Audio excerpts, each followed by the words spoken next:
Is she getting analyzed? Okay. God is with Ricky. With her.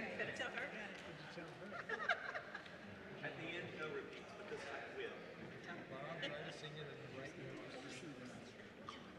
Where's it go? Carl, get us with Thank you.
Thank you, Inspiration. That is Inspiration, directed by Carl Logue, with accompaniment by Jennifer Fireisel. Well, good morning. Welcome to Unity Church of the Hills. We invite you to take a moment and check in on Facebook and follow us on YouTube, Twitter, and Instagram as we begin this morning's announcements. There are several, so listen fast. If you're here for the first time, welcome. If you did not receive a welcome packet on your way in, please raise your hand so an usher can bring one to you. Anyone? Oh, we're good. Those ushers are working it out. So please fill in the card if you're a guest and stop by the Welcome Center in the foyer, ask questions, and connect with us. Most of all, we want to welcome you and thank you for joining us today. Our prayer chaplain team is a vital part of our spiritual community. You can find out more by joining the prayer chaplain team today by going to an information session after service in room 131. And if you can't make it today, you'll have one more opportunity next Sunday, February 23rd, after any one of our 3 services. And I'm not done talking about the chaplain team. I joined this church in 2001, and several years later, I was called to become a chaplain here, and I was on the chaplain team for 14 years. So what I can tell you about the chaplain team is if you have any inkling of wanting to elevate and make your spiritual life here in this spiritual community extraordinary, this is the place to do it. The chaplain team serves those in this community, prays with them, and you can find no better blessing. I know there are other teams that'll say, they're totally blessed too. But it's a rich, rich, rich opportunity to deepen your understanding of unity principle and be blessed by the people in this community, and it will absolutely change and elevate your experience of life. So I invite you, if you are remotely interested and you're getting that little tickle to have a look, go ahead and visit with the chaplains after the service today and next week. So, do you love chocolate? What if chocolate, what if chocolate loved you back? What if it loved you back by being healthy for your body as well as being delicious? On Tuesday, February 18th, join Giselle Turi in a hands-on class where you will learn how to make decadent and body-friendly chocolates that will delight your palate. Please register online. To celebrate February's warm fuzzies, Lex Land of Celebration invites you to join her for her annual Valentine's event this coming Wednesday, February 19th in downtown Austin. The program will explore the many expressions of love from the unrequited to the always and everything in between. You're sure to enjoy the journey no matter your current relationship status, so visit Lex today in the foyer for more information and grab a copy of her Valentine's album, which doubly serves as an actual Valentine card if you're still in need of a belated gift. Spend an evening with Marianne Williamson this coming Saturday, February 22nd. There are 2 options for the evening. The 1-hour VIP private reception begins at 6:15 p.m. with priority seating to the main event, and the general session begins at 7:30 p.m., followed by a book signing. Purchase your tickets online or in the foyer. This year, the Soul Writers Group will be working through Julia Cameron's book, It's Never Too Late to Begin Again. Join Lana Castle and Madeline Demond for a deep dive into your personal creativity. Starting on February 22nd, they'll meet the 2nd and 4th Saturdays of each month from 9:30 to 11:30 a.m., and for more information, go to unityhills.org. On Sunday, March 1st, make plans to join Panache Desai for the first stop on his book launch, You Are Enough. He has been featured on Super Soul Sunday, collaborates alongside such luminaries as Deepak Chopra and Joe Dispenza, and his live events have been described as electrifying and transformative. Register online or in the foyer. Join us for a meetup at the Water Lantern Festival at Mueller Lake on Saturday, March 7th. This is a wonderful opportunity to come together for a magical, inspirational event. We'll meet at 6:45 p.m. in the seating area at Mueller Lake across from the stage, and then we'll move to the water to release our lanterns together at 7 p.m. For more information, go to unityhills.org. We have several congregants who would like to attend service but have no way to get here. If you can provide a ride or need a ride, there is now a rideshare map in Friendship Hall to facilitate the matching process. Check the map for more information, and please note, all rides are given on a volunteer basis. No transportation fees are given or solicited. And now, a short video.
We've put together a short booklet that spotlights some of the early African American pioneers and prominent ministers in the Unity movement.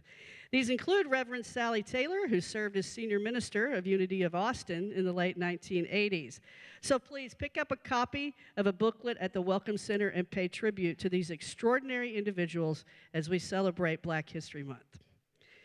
All of our upcoming events, plus much more, can be found on our Unity Church of the Hills app, UCOH app. You can sign up for notifications to stay informed about important information, participate in polls, receive Sunday reminders, and more.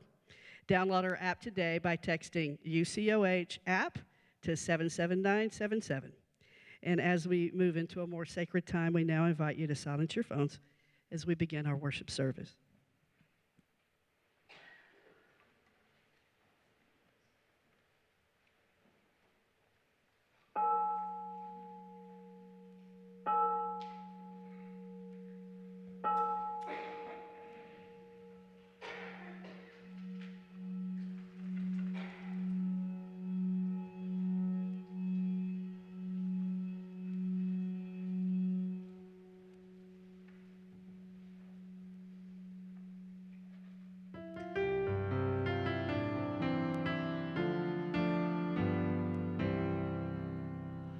In the midst of God's children, the Lord said he would be.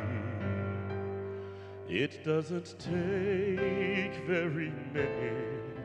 It can be just 2 or 3, and I feel that same sweet spirit that I felt oft times before.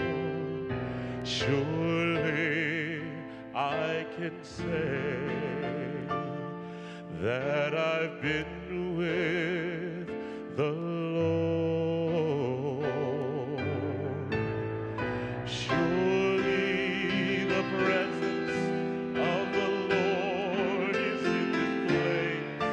I can feel God's mighty power and God's grace. I can hear the brush of angels' wings. I see glory on each face. Surely the presence of the Lord is in this place. Sing to each other, give someone a hug.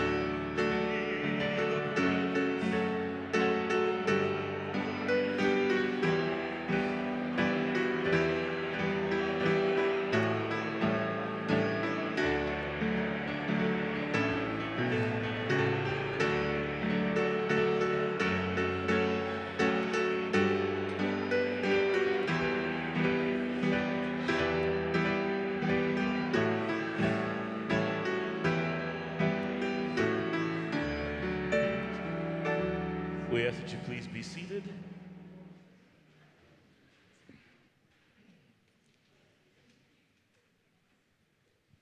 Good morning. This week I learned a new word. I learned the word hygge. Hygge. It's Danish, and I discovered this word on my Facebook feed. It popped up. You know, Facebook, that place many of us connect, sometimes inspired, sometimes not. It is a community, an online community. Some of it you agree with, some of it lights you up, others aggravate as you scroll. But it's all reflecting back to us what's going on within. For everything is an inside job. So hygge refers to a feeling, a mood, atmosphere, and spirit. It contains something pleasant, relaxed, safe, comfortable, and recognizable. Noun or verb. As an adjective, it's taking pleasure from the presence of a gentle, comforting, and soothing things, a feeling of friendship, warmth, peace, and contentment in a comfortable and cozy atmosphere. Now that's a definition for community. Unity Church of the Hills, our Huga, our spiritual home, where we gather to be present in a Hugally church. So if the prayer chaplains and prayer chaplains emeriti will stand and join me as we enter into prayer. Closing your eyes if you're comfortable for that, leaving them wide open if that's how you like to pray. Relaxing your body into the care of the pew or the chair. Just releasing your physical form, knowing it is supported and held. And now let's release those thoughts, all the busyness, as we settle into our heart space, that place of beingness. That place where we recognize, remember, and are connected with the one power, the one source, our Creator. This place that everything is available that we need. This is a place of Hugally. Comfort, support, strength, guidance, and we recognize it. For this is what breathes in, through, and as us. This is our community within. Unity Church of the Hills is our community where we gather. Our Hugally community where we love, support, and recognize the Christ within in each other. And in this precious place, let's say the names of those that we want to remind ourselves have everything they need. Within them is everything needed. And we release our worry into this Hugally space.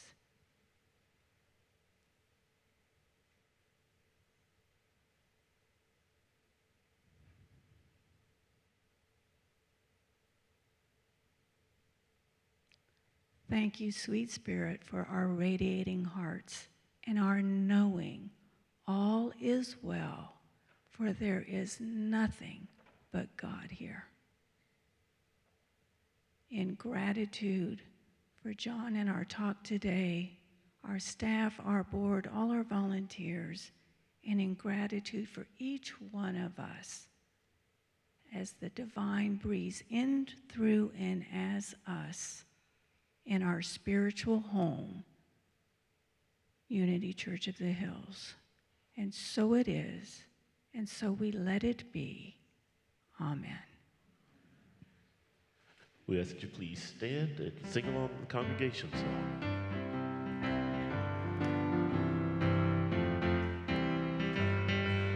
I love myself so much that I can love you so much, that you can love you so much, that you can start loving me. Now sing it like you mean it. I love myself so much that I can love you so much, that you can love you so much, that you can start loving me.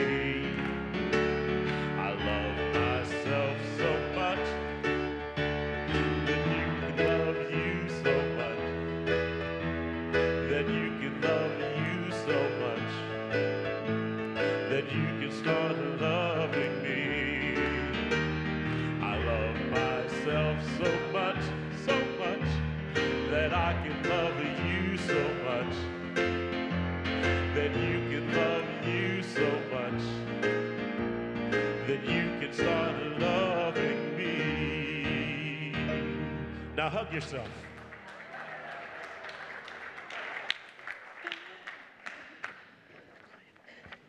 Now, wasn't that fun? So fun. Welcome to Unity Church of the Hills. Each morning, we like to cover one of our principles, mission or vision. Today, we are focused on our vision. Personal note, it took me about 3 years of coming to Unity Church of the Hills before I could get through this particular vision statement without bringing tears to my eyes. So let's say this together. Let's speak it together. We are an ever-expanding community of love and acceptance where lives are transformed. If this is your first Sunday at Unity Church of the Hills, we want to welcome you. We are a spiritual community of truth seekers who honor all paths to God, and we strive to demonstrate love and acceptance to everyone. Since this is your first time here at UCOH, would you be willing to stand and remain standing while we give you a brief blessing from our hearts?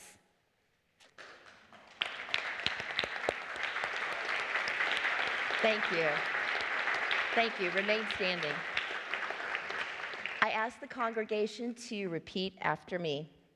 Welcome. We are grateful you joined us today. We are blessed by your presence and honor your spiritual journey. Welcome to Unity Church of the Hills. Thank you.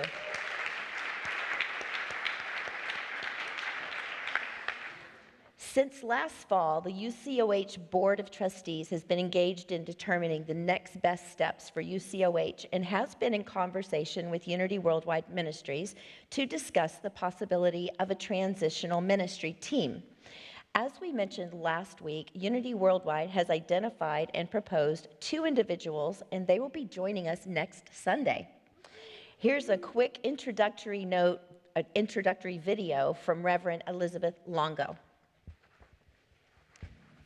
Hello, Unity of the Hills. I'm going to be with you next Sunday, and I'm so excited. I am really delighted.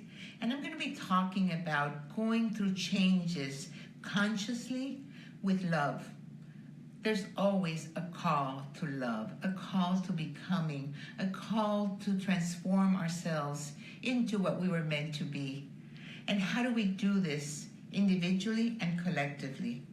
I'm really excited about that because once we recognize the potential that exists in us, there is no going back. And when 2 or more are gathered in the presence of love, oh my, possibilities of amazing things are in the air. I am delighted to be with you next Sunday.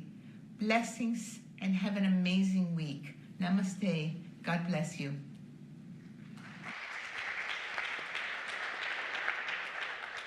There is an insert in your bulletin with information on both Reverend Elizabeth Longo and Reverend David Mosher. They will be speaking at all 3 services next Sunday, February 23rd, and then we will have a congregational meeting at 2 p.m. here in the sanctuary.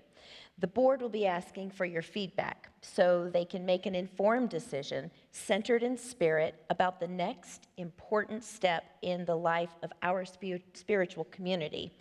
Please make plans to attend a service and the congregational meeting next Sunday, February 23rd. Today's message comes from a longtime congregant, John Davidson. John is the president of a successful software consulting company and proud father of 2 successful sons and 3 beautiful grandchildren. When not hard at work or writing, he enjoys music, his church, singing, staying in optimal health, reading, spending time with his wife Kim, extended family, and friends.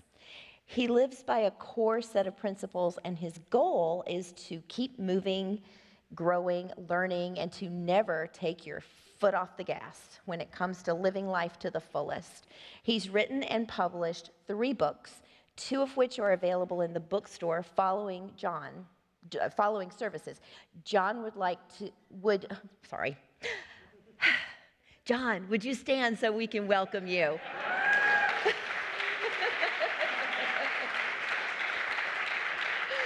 I never really was good at taking directions, so I just kind of wing it. Anyway, affirmations. Let's do them. Today's affirmations are drawn from John's latest book, Say Hello, The Magic of Connecting. Let's speak these together. Everything is alive with God's omnipresent energy. I consciously connect with it. I honor myself and God by being my magnificent, authentic self.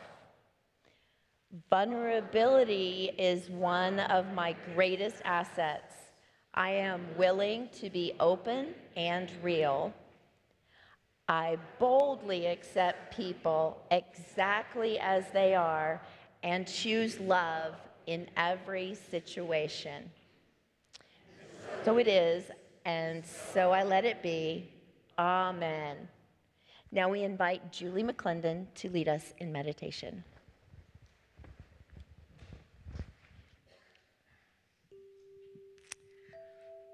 So let's go ahead and close our eyes. And when you're ready, just begin to notice your breath. Feel it as it moves in, moves out in gentle waves.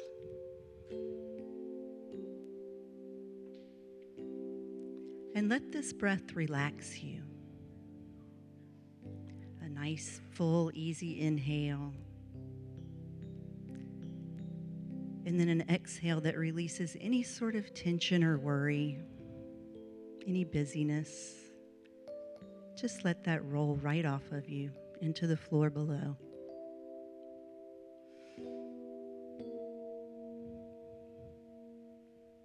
Feel yourself in your chair, in your seat, letting that seat take all of your weight, knowing that there is no need to hold yourself up, no work for you to do here, and know that you are in the exact right place at the exact right time. Feel that breath begin to soften in the space of your heart.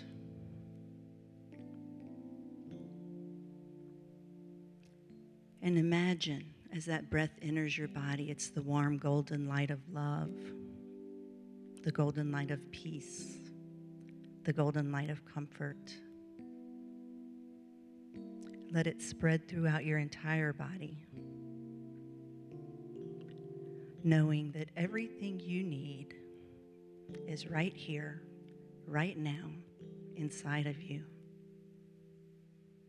So take this time, these next few moments, and ask, is there anything that I need to know right now? Let yourself sit here with this golden light, with this question for the next few moments.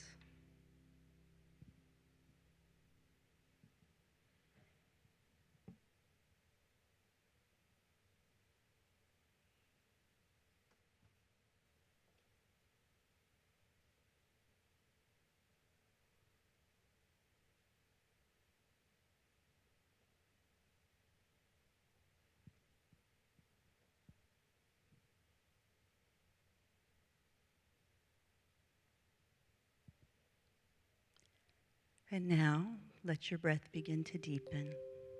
Bring yourself back to your body, back here to the sanctuary. And when you're ready, open your eyes.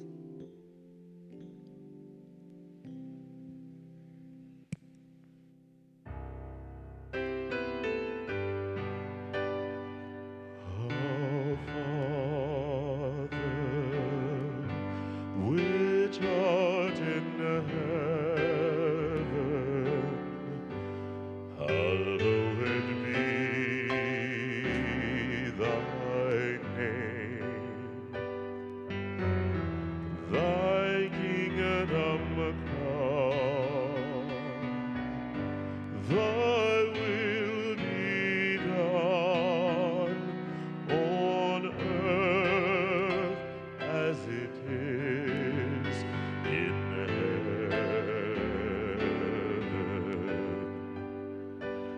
Give us this day our daily bread, and forgive us our debts as we forgive our debtors. And leave us not in temptation, but deliver us from evil. For thine is the kingdom, and the power, and the glory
Good morning. Good morning, good morning, good morning. Hello, hello, hello. How are you? It's great to be up here. It's great to be up here. We've had a nice run here since the beginning of the year. We've had some terrific guest speakers, and had Steve Bolin, our beloved ex-minister, was here the last couple of weeks. It's great to see Steve again. He did a great job, as usual. And then next week we have Marianne Williamson. Did she like run for president or something? No, we're not going to talk about politics ever in here. And the week after that, we have Panache Desai, as seen on Oprah. As seen on Oprah. And this week, we have what's called the filler. Me. That would make me the filler.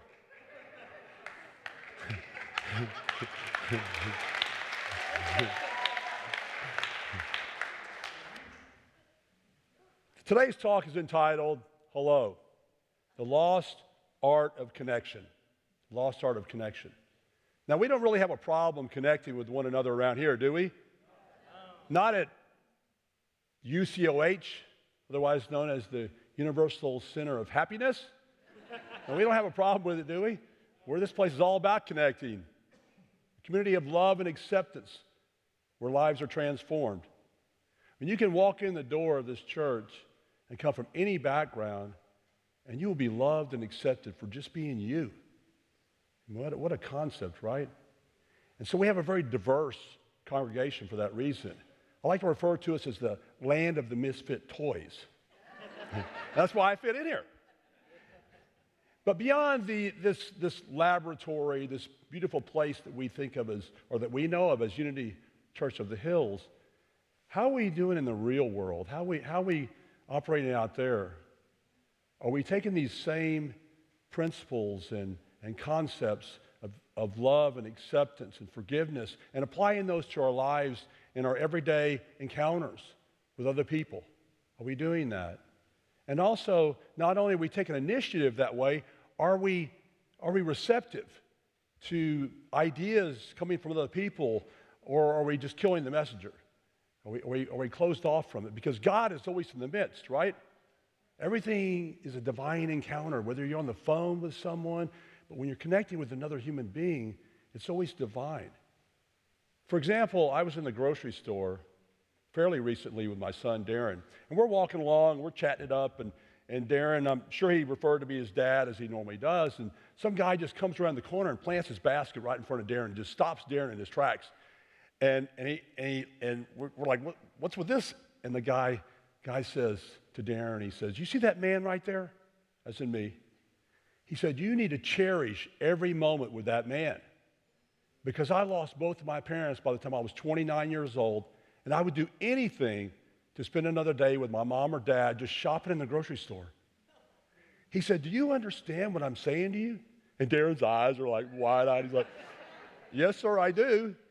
And so the guy gets his basket and scurries off into the netherworld from which he came from, never to be seen again. And so Darren and I are walking along, chatting up, laughing about it, and also appreciating the reminder that to connect with one another, and that we are, I mean, we know we're father and son, but just the love that we have between us, it was a great reminder for that. And we always kind of need those little reminders to be present, or to recognize the fact that you have this moment in time that you're with your son or your daughter or your husband or wife, or whatever it may be. And so Darren looks at me and goes, you know, Dad, he was just sparking. He was just sparking. And what he's referring to is my second book called Be the Spark, The Law of Attraction in Action. The Law of Attraction in Action. And spark is basically about rediscovering our true selves by intentionally connecting with others in a positive and uplifting manner, with the goal of igniting the hearts and the minds of everyone we come into contact with one at a time. Having people feel better having spent time with us than they did prior to our arrival, including yourself. So a couple of weeks later, Darren sends me a video from an old movie. It's a 1960 movie called Bells Are Ringing. Bells Are Ringing. And it's starring Dean Martin and Judy Holloway. And the scene takes place in New York City. It's at night, and they're in Times Square, and they're at a crosswalk, and all these people are around them. And Dean Martin starts looking around. He's like, look at the hate in their eyes. They look like a lynch mob, bunch of cutthroats. And she's like, no, you're wrong. You're wrong. People are good. They're friendly. I'll show you. So she reaches out to this guy and says, hello. He goes, what'd you say? I said, hello. Well, hello. And he shakes her hand and says, I've been walking these streets for 30 years, and no one has ever said hello to me. And he was so excited that he shook the hand of the guy next to him, and they just start chain reaction here. Just really, it was really magical. And they're just shaking hands with each other, and it circles all the way back around to Dean Martin, and he shakes somebody's hand. He's like kind of befuddled or dumbfounded. And so from there, they walk up to the next crosswalk, different set of people this time. And now she says, now you try it. So he reluctantly goes over to this guy, and he says, hello. And the guy goes, what do you want? We're in New York, right? And he said, I don't want anything. I just want to introduce myself. Oh, well, hello. And just like that. Same thing happens again. They're all shaking hands. They're talking about where they live and how their business is and how they all are kind of connected. And it's all really authentic and beautiful. And so from there, Dean Martin's skipping along and really happy. He says, I haven't walked these streets in years. But he lives there. But for the first time in a long time, he felt alive again because he connected with the people around him. He was making the world his church. He was turning the black and white into color. He was sparking before sparking was cool.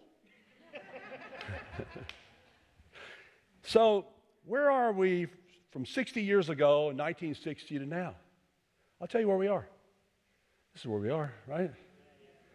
3.5 billion smartphones are in the world. That's 45% of the world's population that has a smartphone. And we look at them every 12 minutes on average, 80 times a day. Are we more connected than we were back then? All the research says we're not. The people are more isolated, they're lonelier, they're more depressed, they're socially inept, they're anxious.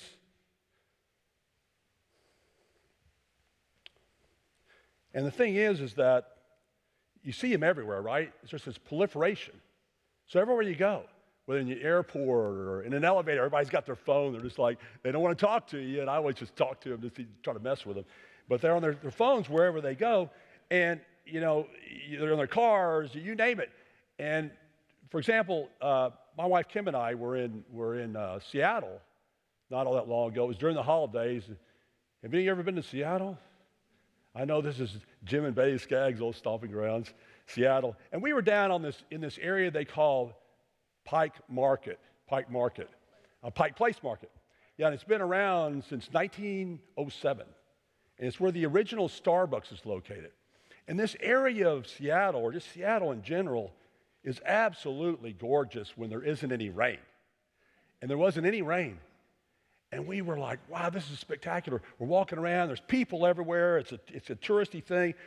And I couldn't help but notice that most of the people there were on their phones.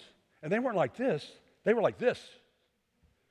And I'm thinking, they're these like bubbles. They're like these zombizoids. And they walk along and they're transfixed on their devices. They're not connecting with anybody. And I walk right at them because that's kind of how I roll. Just walk right at them to see if they'll move. And they go right around me like they have a bat sonar or something. I'm like, what is with that? And then beyond that, then they'll just stop right in front of you, right in their tracks because they have to deal with something all important on Facebook or Instagram or Twitter, or they have to text something or they have to email something. And then while they're at it, they're going to take some selfies, right? Okay, let me get some selfies here so everybody can see how popular I am, how accomplished I am, how beautiful I am, and look at my life. Isn't it adventurous? Man, don't you wish you were me? No, I don't wish I was you. It'll be a miracle if this generation or continues to procreate as a species, or we're at risk, I think here. I mean, what happened in the old days when you go in and you just kind of meet someone, right? Because nowadays it's gotten so bad that they have to teach a class on how to ask someone out on a date. They have to teach a class on that. People take that class, apparently. But so the thing is that technology is not the problem. We are the problem. We have allowed ourselves to be impressioned by these devices where they just have consumed our world around us. Of course, the manufacturers of these devices, they know that they're making these things super addictive. It's like the cigarette companies. They know they're doing it. They don't even let their kids, use them or get on any kind of social media. They know, they're aware of it. And then they have all these algorithms built in there that they're really super addictive. You just always want to deal with your phone, and even little alerts that you can have on your phone that prompt you and alert you. Look at me, I'm your phone. I'm an inanimate object over here, but I need your attention every 12 minutes. They're insatiable. And if you set them down, you have separation anxiety. So how do we wean ourselves off these devices?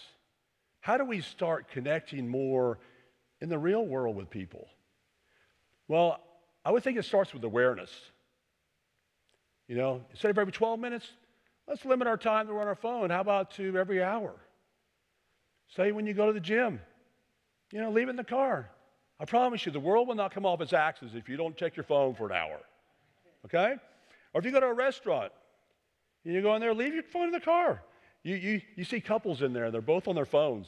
And you're like, is this like Valentine's Day? Here you go. And they're completely into devices, they're not even talking to one another. Or you see a little family over there, and the kids are all on their iPads, the parents on their iPhones, and you're like, this can't be right. This can't be right. Or at church, people bring their phones into church, don't they? And they think they're on mute, but they're not. How many times have we been here during meditation and somebody's phone is going off? Or even during a funeral, their phone is going off. So we all kind of start looking around and see who has the phone that's going off, and they're over there frantically trying to turn it off, right? And people are kind of glaring at them, and next thing you know, they look up and they're like, it's not me, it's the phone. It's the phone. It's not me. Remember the days when we didn't have these phones, these smartphones? And we used our phone as a phone? You just call somebody up. What about calling that brother or that sister or someone you had a falling out with that you hadn't talked to in a long time? And I have the perfect in. Call them up and say, I was just thinking about you. Oh, you were thinking about me in this climate, right? You're thinking about me? Well, tell me all about it. Tell me all about me. And while you're at it, I'll send you some selfies. And we can talk about those selfies. And then after you're done talking about me, then I'll talk about me, right? The technology and the virtual world is not the real world. It may feel like the real world at times, but it's not the real world. There's not a real connection with that. Not really. The best type of connection, or what Steve would call the juice, is that person-to-person connection that we have with another human being, right? It just takes having that willingness to make the first move. Be that person who's willing to make the first move. I know it's easy for me. I'm extroverted, right? Some people aren't as extroverted. Maybe it's harder for them. But there's times where you kind of try to move past that and be a little more bold and reach out and make that connection to another person. You never know. It could change your life. Say I go into the gym, and say I'm in there for a few years working out. And I look around, and I see this woman over there, and she's got her hat down really low. She looks like she doesn't see anything, but she sees everything in there. She sees everything. And I'll walk by her. She won't give me eye contact, and I don't think anything of it. I'm not like stalking her or anything. So the next thing you know, I'm talking to some people one day, and the same woman walks up. She got her hat up this time, and she says, hello. And I'm like, okay, I'll say something really smart here, like some dense male would say. And I said something like, it speaks. She's like, what do you mean it speaks? And then I'm really in trouble, right? So I'm reeling, thinking, what else can I do here? So why don't we just maybe go and weigh her for some reason? Let's go weigh her on the scale. So we go weigh her on the scale. We're laughing about it. It's kind of a funny thing. We start kind of hitting it off. Next thing you know, we're married. True story, isn't it? True story. Then we're married. And if that same self-proclaimed introverted woman had not had not made the first move, if she hadn't found the courage to talk to me, it wouldn't have changed my life. She wouldn't have found her best friend and the love of her life, and I wouldn't have either. She did that. Virtual addiction leads to isolation and loneliness, which leads to health issues that include a high risk of heart attacks, strokes, depression, anxiety, and early death. And it affects millions of people. Millions of people. And beyond devices, this isolation and loneliness, beyond devices, 1/3 of the American population between the ages of 50 and 80, that's a big segment of the population, are chronically lonely. Chronically lonely. I fall into that 50 to 80 category, right? And they're chronically lonely. And it's a big fear that people have as they age, that they're going to be alone. It really is. And so they have this fear, again, of being alone. And it's like if, and there's so many of them, when you think about that, that's again, big segment. You got 327 million people in the United States. This is 32% of those 320 million people. That's 100 million people. And 1/3 of that is 30 million. So we really have 30 million people that are chronically lonely. The state of Texas is a little over 29 million. So I think if we could maybe take all the non-lonely people out of Texas and bring in all these lonely people to Texas, and then build a wall. I'm just kidding. Have Mexico. Nope, nothing political. Just kidding. And we have to change the name of the state from the Lone Star State to the Lonely Star State of Texas. Just kind of trying to keep it light. So why do people feel lonely? You know, it's really subjective. When I looked online and did some research on this, it's really subjective. But I would venture to say that most people don't feel seen. They don't feel heard. They don't feel as relevant as they felt before. They don't have as much purpose, or they don't feel like people need them as much. And they also don't have that sense of touch. And as Laura mentioned the other day, a couple of weeks back, a lot of people come here just for that one thing. Because people are so connected here and so loving here. They come here just to share that energy, that aura that we all share with one another. They can get that sense of touch here. I remember one day when I was here taking up the offering, I was at the end of the aisle, and I picked up the tray, and there was a woman there, and I put my hand on her shoulder and said hello. She was elderly, and I hadn't ever met her. And I was in the foyer later, and I'm with a group of people, and I could see her waving at me at the corner of my eye, like, come over here. So I went over there, and I said hello. And she said, I just want to thank you for touching me earlier. And I'm like, I don't really know what to say to that, other than welcome to Unity Church of the Hills. And then I started seeing her here. She was pretty regular, and then I hadn't seen her in a while. She's pretty old, but the thing is that we need one another, don't we? We really need one another. We're all part of this greater family. We need one another. We may not feel like we do at times. We may feel like, I am woman, I am man, hear me roar, I'm independent, I'll forge ahead, I'll do my own thing, I'll just get a dog, right? I don't really need anybody. The reality is we really do need one another. And it's like the Course in Miracles talks to this, that this separation or this we don't feel connected to people. And that's where the pain comes into our lives, that we don't feel part of this greater oneness of humanity. And when we feel separate from one another is when we feel that kind of pain. So we need to love, and talks about this in the Course as well, to love and to be loved. To love and to be loved. And since this is Valentine's Day weekend, I'm thinking we need to love really big. Really big. But you got to use your imagination here. I'm thinking we go back to the beginning, to the Big Bang. The Big Bang. Remember the Big Bang?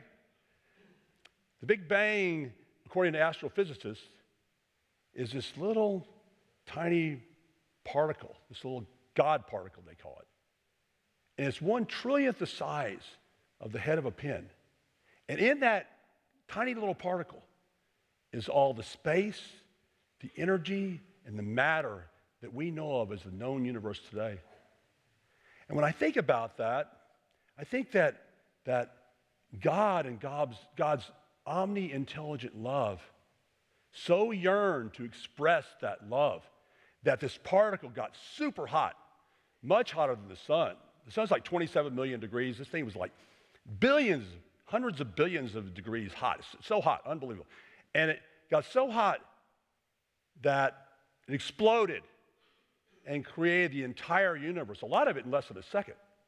So he created the entire universe. So the entire universe was created out of this omni-intelligent love. It's the fabric of everything. Everything that we see today was created by this love. That's the power of love. And we, fashioned in the image of God, we are God individualized, actualized, or God experiential. We are here to experience this love. That's what this entire thing is about, I believe. And so does Leo Tolstoy, the great author. He said that love is life. All that I understand only because I love. Everything is, everything exists, only because I love. Everything is united by it alone. God is love, and to die means that I, a particle of love, shall return to the general and eternal source. As these God beings, per se, aren't we here on a more of a micro level to love one another? Aren't we here to well, the words I'm looking for here, aren't we here to love and experience and expand on that love like the Big Bang, kind of a mini Big Bang? And as disciples of Jesus Christ, the way shower, aren't we here in a lot of ways to help the lonely and the lost and the people that need help them feel seen and heard and touched and more relevant?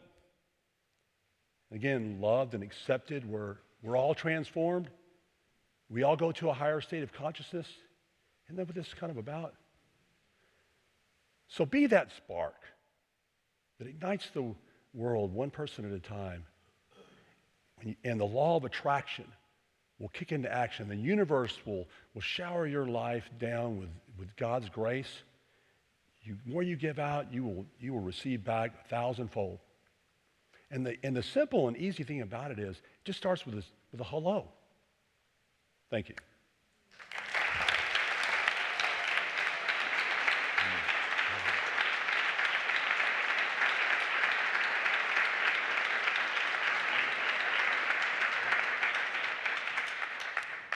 Also, I wanted to mention, I have these 2 books, and I donated them to the church.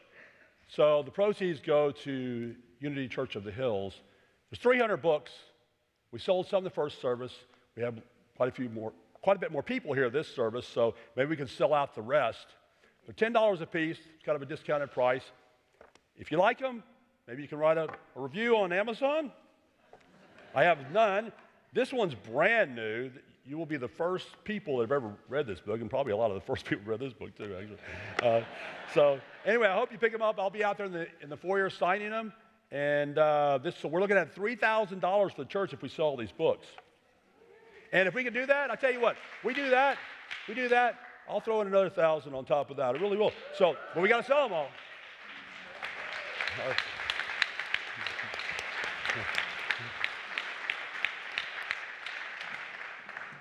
Thank you, John, for that beautiful reminder of what we have here, this community that we have here to experience the, Nana, is it Hugely? You know, what she talked about before the prayer. So now's our opportunity to give, to support this beautiful community that we have here. Will the ushers come forward, please? We have many ways to give here at Unity Church of the Hills.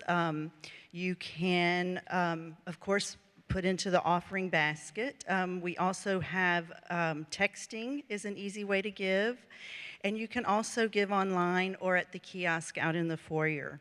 If you are someone who has a recurring giving each week online, you can pull one of the giving cards out on the backs of the pews and hold that as we say our offering prayer. Divine love through me blesses and multiplies all that I am, all that I have, all that I circulate, and I am grateful.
right, let's bless these gifts.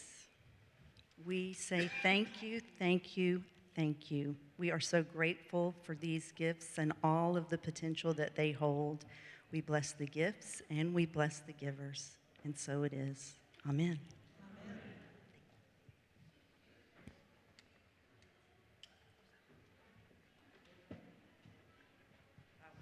Oh, they're ready. We're going to bring the kids